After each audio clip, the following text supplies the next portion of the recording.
If you're planning a trip to Negril, look no further. In this video, I'll be sharing my ultimate Negril travel guide. Hi, I'm Zoe, a digital nomad who travels the world on a budget. Planning a trip to a place you've never been can be a challenge. Fortunately, I just got back from another trip to Negril, so let me share the best way to travel Negril with you. Let's get started. So in this video, I'm going to be sharing a 7-day travel itinerary, but you can still use these tips and tricks for a shorter trip or a longer trip. Just add in a few more activities if you're going for longer, or pare down to just the essentials if you're going for a shorter trip.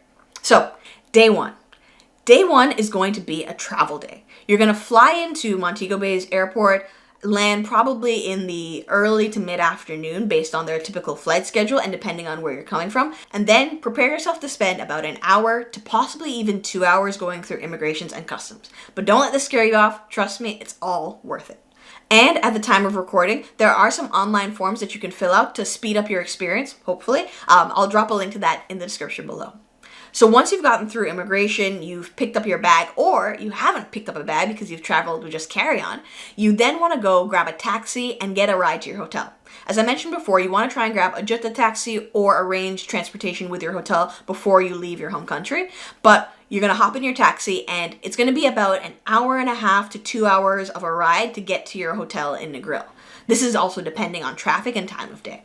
Say you arrived at 12 p.m., it's going to be about 1:30 before you get out of immigration, give or take, and it's going to take you until about 3 o'clock, maybe 3:30, until you get to your hotel. But once you get to your hotel, it's going to be check-in time, so you can just check in, relax, unwind, and grab some dinner at your hotel. And that's going to be the end of day one. Day two is going to be a chill day. You know, you're still recovering from that travel day from the day before. So on day two, we're just going to go to the beach. Most of the hotels on the main strip in Negril have direct beachfront access. So put on your swimsuit, enjoy your day on the beach, eat some local Jamaican food, try some jerk chicken, maybe some Jamaican patties. There are many options along that main road in Negril where you can get some local Jamaican food. Would definitely recommend trying it out.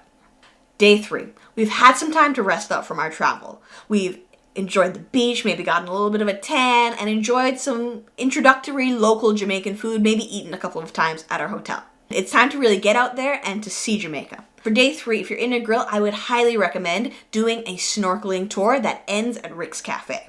Because not only are you going to get the benefit of the crystal clear waters of Negril, you're going to see a bunch of fish, check out multiple spots. You might even stop over at Margaritaville for a little break. You'll end the day at Rick's Cafe, which has one of the most beautiful sunsets in Jamaica. And an added bonus of Rick's Cafe, if you're adventurous or traveling with somebody who is, you can do cliff jumping there. They have jumps ranging from a lower level up to a very high level. So if you're adventurous, definitely check it out. But if you're in Negril, the sunset at Rick's Cafe is not to be missed.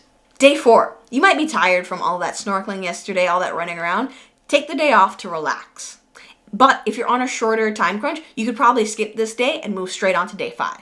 Day five, this is going to be our second excursion of the trip, and today we're going to go check out a waterfall. There are so many amazing waterfalls in Jamaica, from Dunn's River Falls, Konoko Falls, YS Falls. The whole country is filled with beautiful, beautiful waterfalls. Choose one and try and do a day tour to one of these places so you can climb the falls and experience the beautiful greenery that Jamaica is known for. Day six, this is going to be your last day in Jamaica. And while you could opt to have another beach day for this, I would highly recommend that you try something a little bit different. Maybe try a cooking class or a food tour in Jamaica. Try out something that's going to show you a little bit more of a taste of the real Jamaican life, more so than any of the previous touristy activities might have exposed.